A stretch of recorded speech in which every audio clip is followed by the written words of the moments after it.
En una familia ideal, un hombre y una mujer se unen en el matrimonio, se aman y son fieles el uno al otro, y mantienen su matrimonio de por vida. Tienen hijos y ambos se dedican a criarlos. Los hijos crecen en un hogar estable, seguro, y son amados, criados por sus padres y por abuelos. Pero no toda familia es ideal. No todo niño crece en un hogar sólido. De hecho, para algunas personas es difícil saber qué es en realidad una familia. Te invito a escuchar este breve mensaje que sé que será de bendición para tu vida. Bienvenidos, yo soy Esdras Monaves.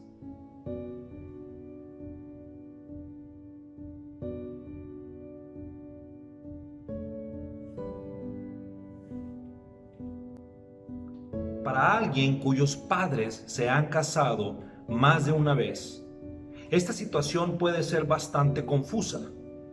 Tal vez la persona convivía más con un padrastro que con su propio padre, y a la misma vez no saber cómo referirse a su padrastro. Puede que esta persona tenga medios hermanos, medias hermanas, hermanastros, hermanastras y una gran lista de nuevos familiares, dependiendo de cuántas parejas haya tenido el padre o la madre. La palabra familia mezclada es común para describir este tipo de situaciones. Algunas familias mezcladas son ambientes de mucho amor, uno en donde todos los miembros se empeñan para que la familia se desarrolle de una manera positiva. Desafortunadamente, existen familias mezcladas no saludables.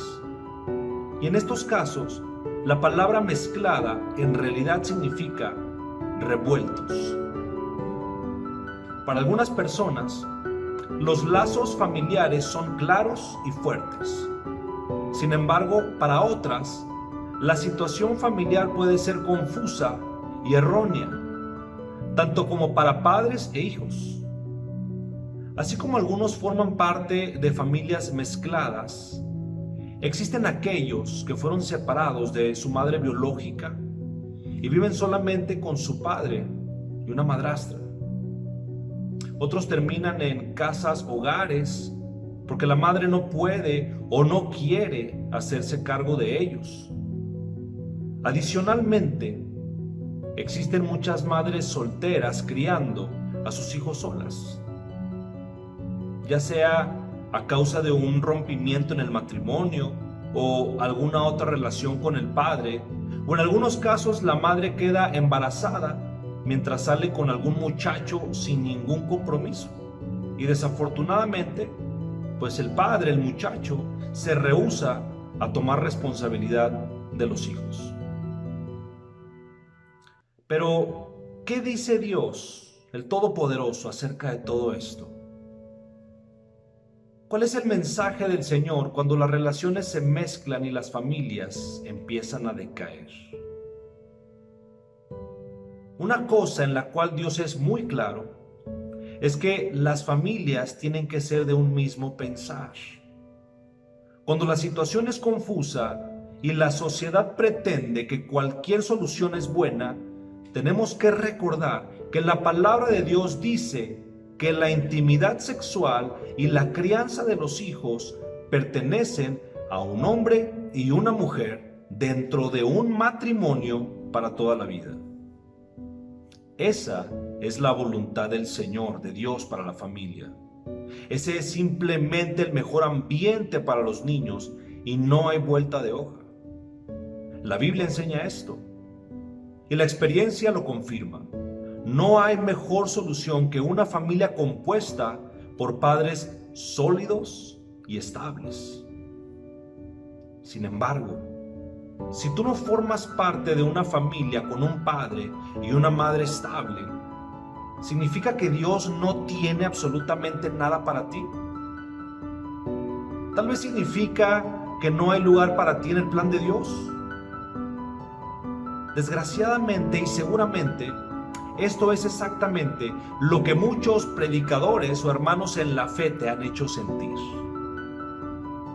Se hace énfasis en los valores familiares y se lamenta el cargo revuelto en el que muchas personas se encuentran. Y se hace tan frecuentemente que tal vez da la impresión de que solo las familias respetables obtienen el favor de Dios y que Él no tiene uso del resto de nosotros. Sin embargo, eso no es lo que la Biblia dice. La Biblia nos muestra varias familias con defectos, familias que se encontraban en una mezcla familiar, en una mezcla tremenda. Dos mujeres desesperadas por tener hijos que sedujeron a sus propios padres cuando estaban ebrios. Nos muestra varios casos de maternidad de alquiler, una mujer ansiosa por un bebé que seduce al padre de su marido muerto, un político cometiendo adulterio con una mujer y luego ordena la muerte del marido, la esposa de un predicador que se dedica a la prostitución y terminan teniendo hijos que no eran de su marido, y aún más, y aún más. Pero Adonai no se sensacionaliza esas historias o quiere que imitemos esos pecados, no. Quiere mostrarnos que en medio de un charco de lodo, Él es capaz de avanzar con sus planes y aplicar su gracia sobre gente cuyas vidas y familias son sucias y revueltas como muchos el día de hoy. Un predicador compartía este mensaje. Un buen hombre diciéndole a la gente, buena, ¿cómo será aún mejor? Este tipo de predicación no es precisamente las buenas de Jesucristo. No ofrece mucha esperanza si no eres alguien quien ya es considerado buena y respetable persona. Pero Jesús ofrece un mensaje diferente.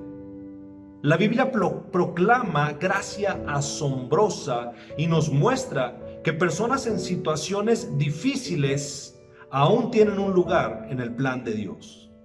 En tiempos donde muchos de nosotros nos vemos afectados por divorcios, familias mezcladas, somos padres solteros, relaciones problemáticas entre padres e hijos y muchos otros defectos familiares, todos necesitamos un mensaje de Dios para gente que no lo tiene todo resuelto. Un mensaje de esperanza para familias defectuosas.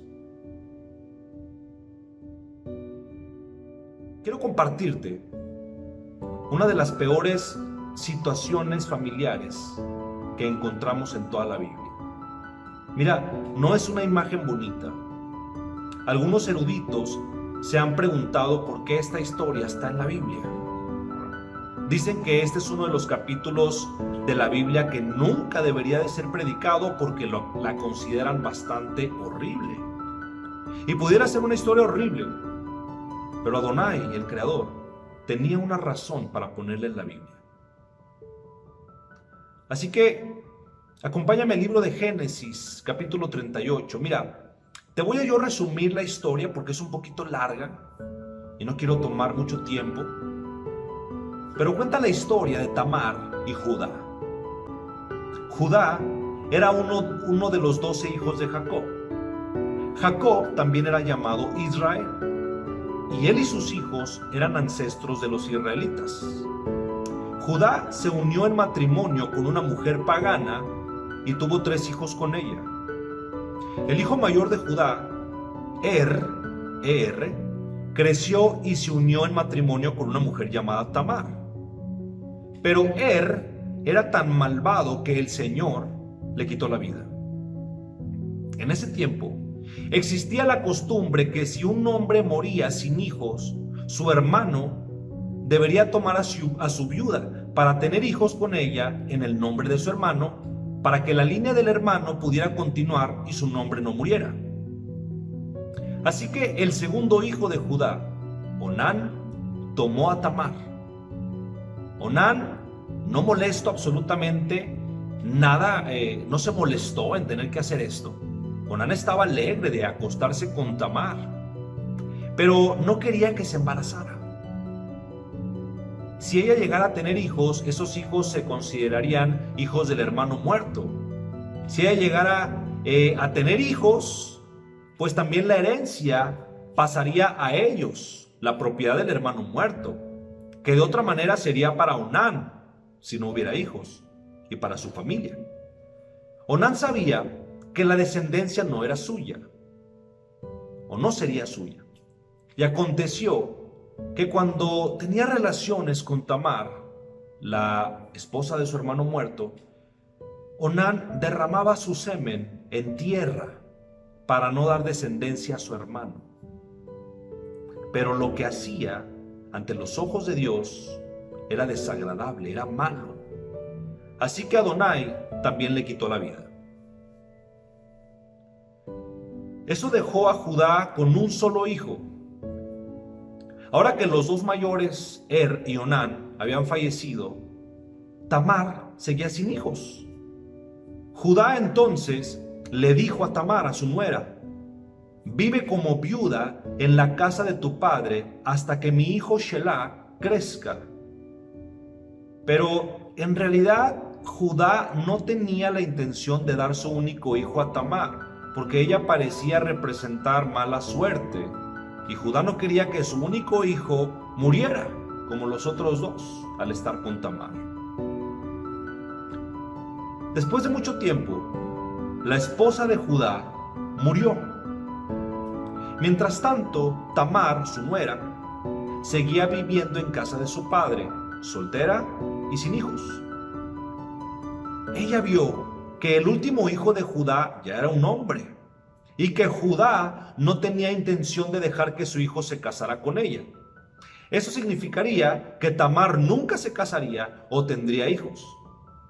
Entonces, un día Tamar escuchó que Judá, su suegro, viajaría a algún lado, y ella tuvo una idea. Ella se vistió y se arregló y se colocó un velo sobre el rostro para disfrazarse y que nadie la reconociera. Entonces ella fue y se sentó a un lado de la carretera por donde Judá pasaría. Cuando Judá la vio, pensó que era una prostituta porque había cubierto su rostro, sin darse cuenta de que era su nuera. Judá fue a ella y le dijo: ven y deja acostarme contigo. ¿Y qué me darás si me acuesto contigo?, preguntó ella. Bueno, te mandaré una cabra joven de mi rebaño, le respondió Judá.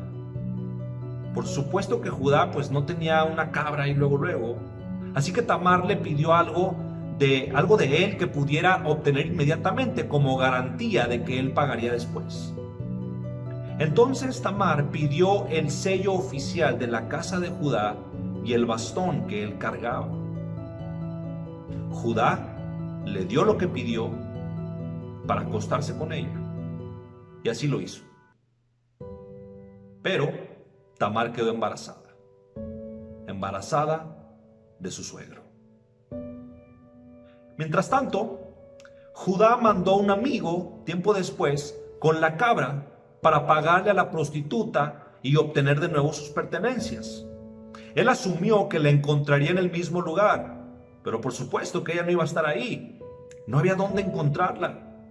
Así que Judá decidió olvidarse de lo sucedido. Él no podía andar por todos lados preguntando a medio mundo a ver si habían visto una prostituta para saldar cuentas con ella. Déjala que se quede con lo que tiene, pensó, o seré el hazmerreír de todo el mundo. Después de 3 meses, a Judá le llegaron noticias. Tu nuera Tamar es culpable de prostitución y como resultado está embarazada. Judá dijo: tráiganla y que sea quemada hasta que muera. Judá mismo se había acostado con una prostituta, pero cuando Tamar fue acusada de prostitución, él declaró que debería de morir. Fue entonces que Tamar jugó su carta de triunfo, su mejor carta. Mientras la traían para ser ejecutada, ella mandó un mensaje a su suegro. estoy embarazada del hombre que es dueño de estas cosas. Y dijo, ve si reconoces a quién pertenecen este sello y este bastón. Entonces Judá lo reconoció y dijo, ella es más justa que yo, porque yo no le di a mi hijo Shelah. Y Judá nunca más volvió a acostarse con ella. Tamar dio a luz a varones gemelos y los llamó Fares y Zara. ¿Y adivina qué? Fares fue ancestro del rey David y de Jesucristo. Si tú lees la lista de ancestros de Jesús en 1 de Mateo, encontrarás que el autor trata de no mencionar los nombres de Judá y Tamar. Estos no son exactamente el tipo de ancestros que se publicaría, pero Jesús sí los reconoce. Tal vez nos sorprenda que Dios incluyera una historia así en la Biblia. Se oye más horrorosa y descabellada que lo que hemos visto en la televisión o en revistas, ¿no? Algunas personas piensan que es muy grosero para ser mencionada desde un púlpito, así que prefieren hablar de las historias buenas, limpias y sanas. Tal vez esa sea la razón por la cual muchas iglesias y sermones consiguen conectar con gente buena, limpia y sana, o al menos gente que piensa hacerlo. Pero Dios nos cuenta de muchas historias sucias más. La historia de Tamar y Judá no es el único ejemplo de suciedad o defecto familiar. Si tuviéramos más tiempo, te pudiera seguir contando de cómo un hombre llamado Lot se emborrachó y fue seducido por sus dos hijas, y cada una tuvo un hijo de él. Les podría contar también de una prostituta de nombre Rahab, que jugó un rol importante en la historia de la gente de Dios. Les podría decir de la relación adúltera entre David y Betsabé y el asesinato de su esposo. Podría hablar de cómo Dios, Adonai, comandó al profeta Oseas a casarse con una prostituta llamada Gomer, y ella tuvo hijos de padres desconocidos. Después de contar de todo esto, los podría llevar también al 1 de Mateo y mostrarles donde varios hombres aparecen, varios de estos hombres sucios aparecen en la ancestría de Jesucristo. Cuando Jesús vino a vivir entre nosotros, Él no nació en una línea familiar perfecta, y Él no se asoció con familias decentes solamente. Jesús mostró consternación por prostitutas, y muchas de ellas se convirtieron en fieles seguidoras de Él. Él compartió el amor y la gracia de Dios con una mujer de raza mixta que se había divorciado 5 veces y vivía ahora con un sexto hombre con el cual ni siquiera había contemplado casarse. Jesús era amigo de personas de mala reputación que vivían fuera de la ley y con gente que habían roto cada una de las reglas en el libro de una buena vida familiar. No tenemos que entrar en detalles de todas estas situaciones defectuosas de la familia, pero cada historia es parte de la palabra de Dios en la Biblia para nosotros. La historia de Dios no simplemente incluye historias de héroes limpios y familias ideales. La historia de Dios incluye familias defectuosas y personas que han hecho un gran desastre con sus vidas. La Biblia está llena de sorpresas en cuanto a las personas escogidas por Dios, y está llena de sorpresas de lo que Dios puede hacer con ellas. Tamar y Judá no son exactamente el tipo de personas que uno quisiera tener como líderes o maestros, pero sí son el tipo de personas que existen en un mundo lleno de pecado y revuelto. Tal vez te puedas identificar con ellos, o tal vez no has llegado a tal grado como esta, o tal vez sí. De cualquier manera, tú sabes el dolor de problemas familiares. Sabes lo que se siente ser avergonzado y quebrantado. Y si Dios puede sacar algo bueno de estas vidas en la Biblia, lo mismo puede hacer en la tuya. ¿Qué fue lo que Dios hizo en la vida de Judá? Mira, Judá era un hombre duro, era un hombre orgulloso, pero el Señor usó a Tamar para humillarlo y destruir su sentido de autojusticia. Un momento, Judá condenaba la prostitución de Tamar y demandaba su muerte, pero de pronto ella lo expuso como el hombre que le embarazó. La hipocresía de Judá fue quebrantada y admitió ser peor que Tamar. Después de haber sido humillado, Judá cambió. Después de haber sido humillado, Judá cambió. En la vida temprana, Judá había sido odioso y cruel. Él permitió que su hermano José fuera vendido como esclavo.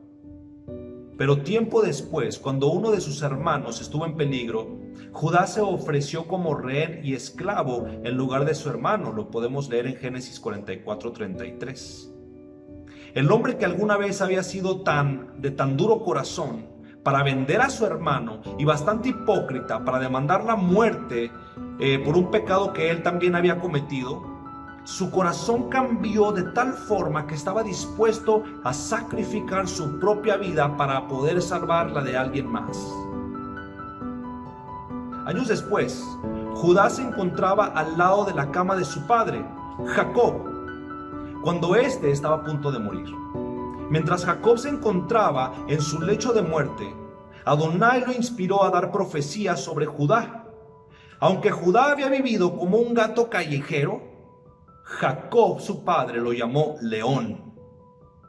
Y Jacob dijo que la línea familiar de Judá y Tamar sería real, una que eventualmente daría luz al rey de todas las naciones. Génesis 49:10.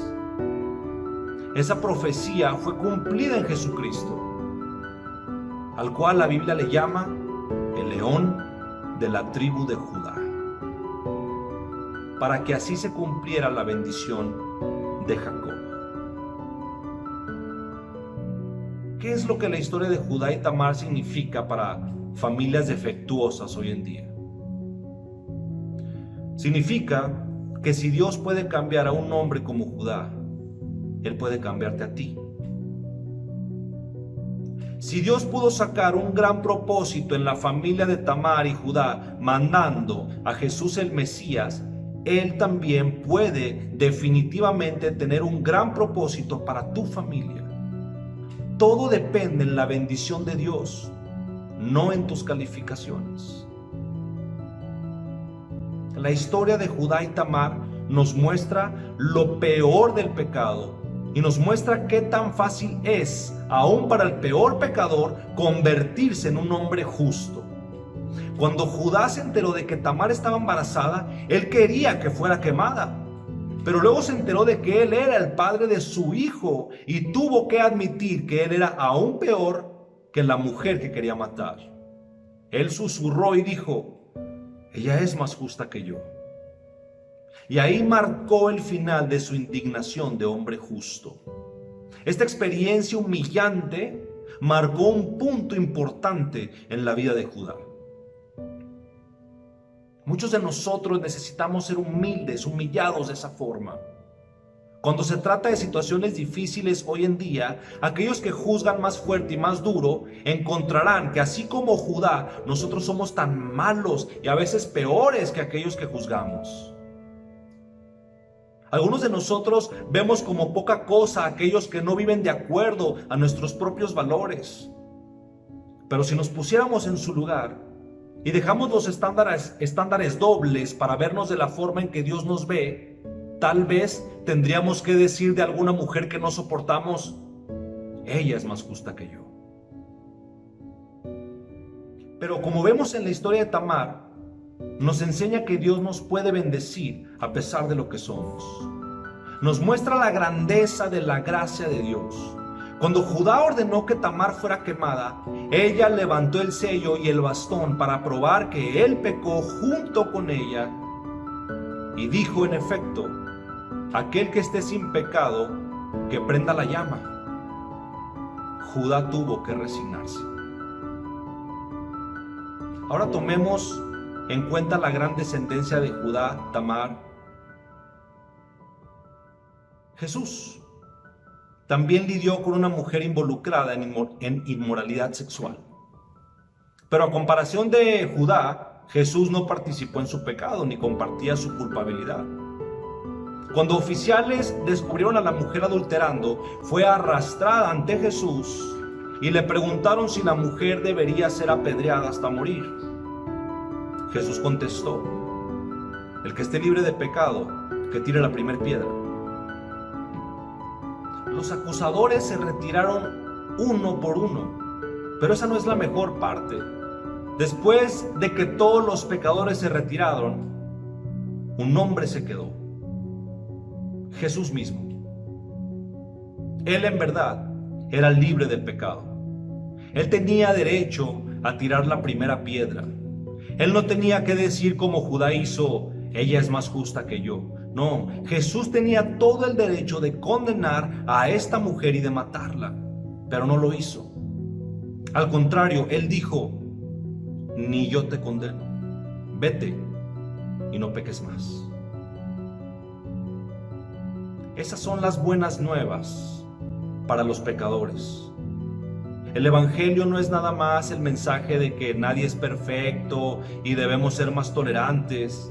El Evangelio no es nada más que una lista de buenos modales que podemos seguir si nos empeñamos, o un par de historias sobre gente buena que debemos imitar. El Evangelio es el mensaje de un Dios santo, que tiene todo el derecho de juzgarnos, pero que en lugar de eso decidió hacer a un lado nuestro pasado y darnos un comienzo nuevo a través de su Hijo amado, Cristo Jesús. El Evangelio es la voz de Jesús diciendo a los pecadores: ni yo te condeno, vete y deja de pecar. El Evangelio no es nada más un buen consejo, son buenas noticias. Jesús no es nada más un buen ejemplo, Él es el gran Salvador. La Biblia nos muestra una y otra vez que aún viviendo vidas pecadoras y en familias defectuosas, Adonai puede dirigir las cosas hacia un final lleno de gracia. Si tú eres ya parte de una familia santa y sana, me alegro por ti. Una familia estable y amorosa es un gran regalo de Dios y deberías estar grandemente agradecido con Dios. Pero si eres parte de una familia que parece ser un fracaso sin esperanza, Adonai, Dios, anuncia las buenas nuevas que tú necesitas escuchar y leer. Cristo no evita a los pecadores, Él los salva. Jesús está dispuesto a unir un árbol familiar aun cuando haya incesto, prostitución, adulterio, asesinato. Jesús estaba dispuesto a comer con criminales y con prostitutas. Jesús murió en la cruz en medio de dos criminales. Jesús no dejó la gloria del cielo y dio su vida en la cruz nada más para que personas buenas pudieran ser un poco más buenas. Él vino para ofrecerte perdón de pecados y el poder comenzar una vida nueva. Hermanos, no existe nada que pueda evitar que comiences de nuevo más que tu misma incredulidad. No hay nada que pueda apartarte de Jesús más que tu misma terquedad. Escucha a Jesús hablando de amor y esperanza. Confía en Él. Ven a Él. Y al que a mí viene, no le echo fuera, dice el Señor. Juan 6:37.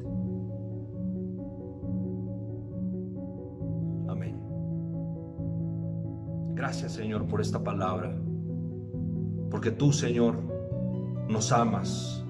Gracias porque tú nos exhortas, Padre, nos consuelas y nos edificas. Tuya es la palabra y a ti sea la gloria, a ti sea la honra. Yo me humillo delante de ti, Señor, y que todo hombre, toda mujer que vaya a ver este video, este mensaje, sea transformado, sea bautizado en el Espíritu Santo, sea perdonado de todos sus pecados, se arrepienta de todo su corazón y comience una vida nueva de la mano contigo, Señor. Gracias porque eres bueno, en el nombre de tu Hijo amado Cristo Jesús y en comunión con tu Espíritu Santo. Amén. Hermanos, si este mensaje te bendijo, te invito a que lo compartas para que bendiga a otros más. Gracias. Hasta pronto.